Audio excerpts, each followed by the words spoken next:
Welcome back. Now, this is a very highly anticipated guest we have on the couch with us this morning. We have Mr. Debola Williams. Now, he's a co-founder and group CEO of Red, and he's also a storyteller. Now, he's graced our invitation to the couch this morning, and he's here with us right now. Welcome to the show. Good morning. Welcome. Yeah. It's always odd when people call me Mr. Mr. I shouldn't call you Mr. So just Debola. Yeah, Debola. Debola, okay. So Debola Lagos is a very popular Instagram handle as well.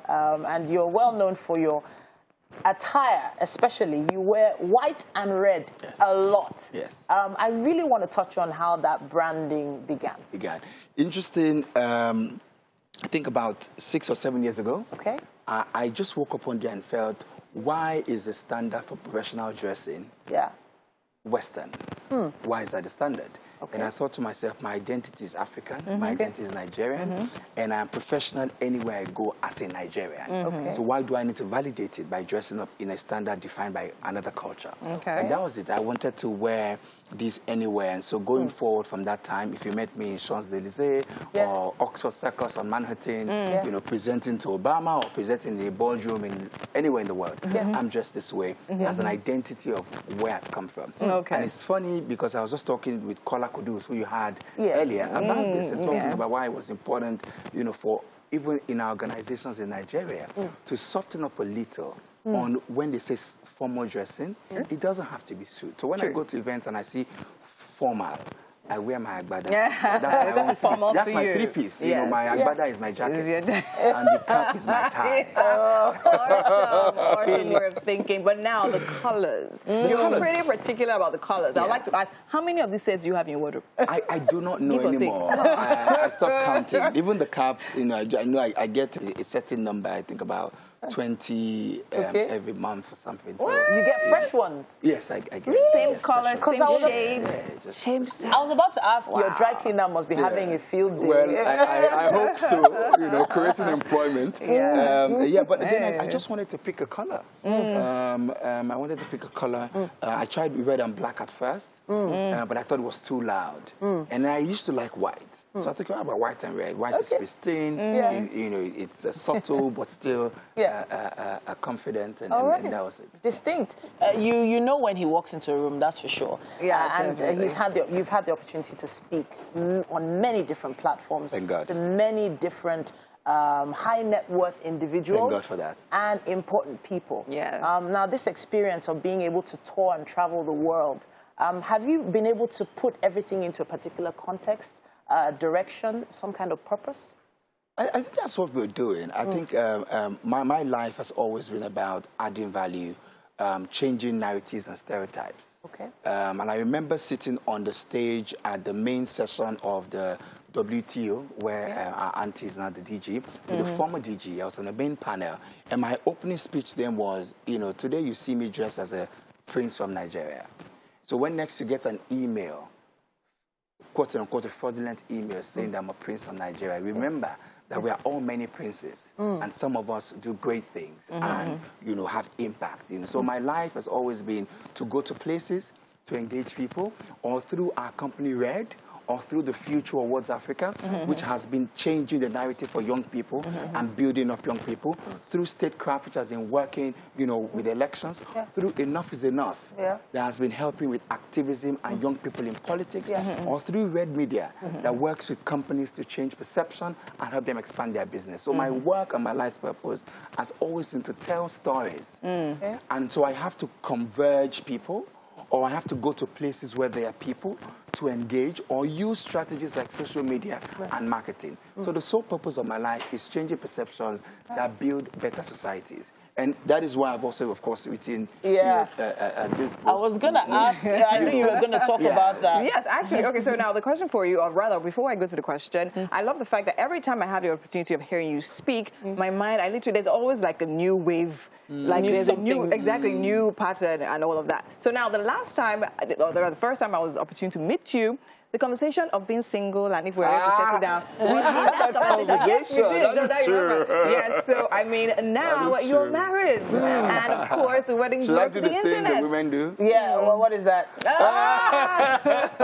He's taken ladies off the market. And of course, the wedding broke the internet, right? Now having a woman in your life every day, of course, very gorgeous woman. What has that literally... No, you guys got that video. You definitely did. So now, what has that literally made you see? How has that made you appreciate women a little bit more? And what are you doing, or rather, what have you done to literally encapsulate that appreciation?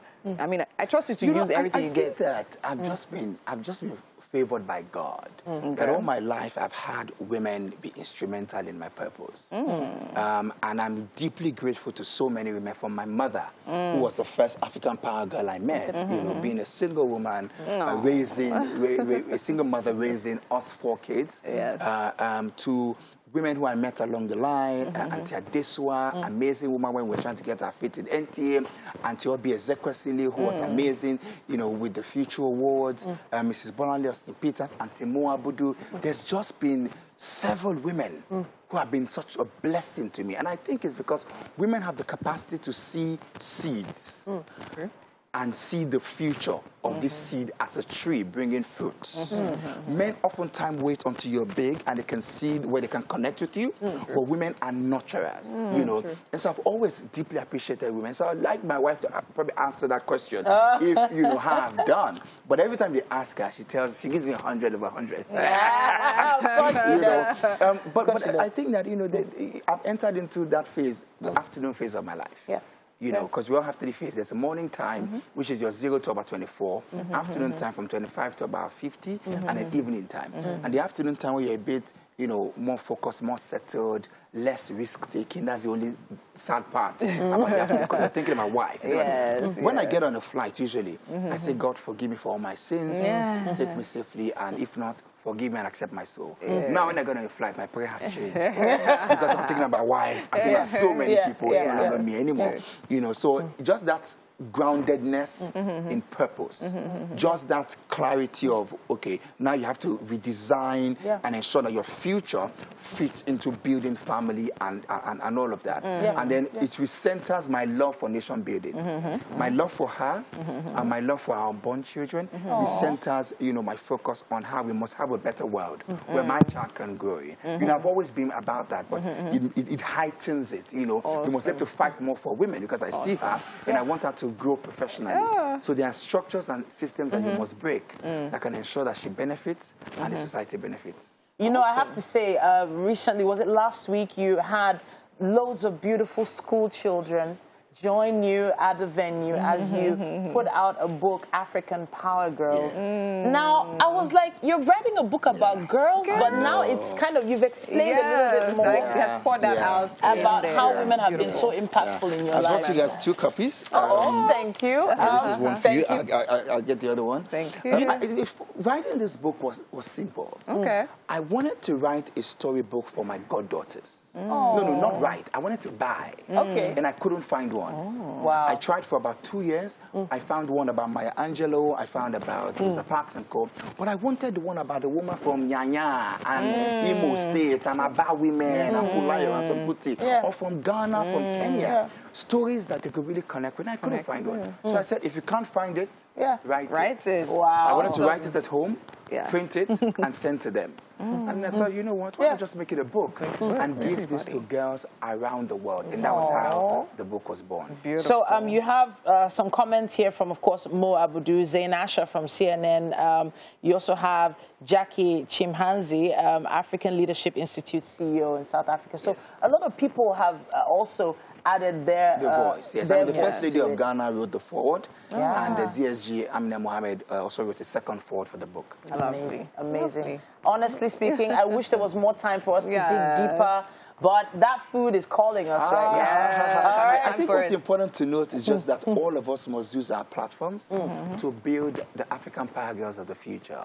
There's been many stereotypes and many institutions and boxes that the world has created to put our girls down, to make them feel like they're second best. So you guys on this show, your view and all the platforms, your telephone, your social media, as much as you can, continue to tell stories that give girls permission to rise. Sure. And make them know that they're not limited. We will do that.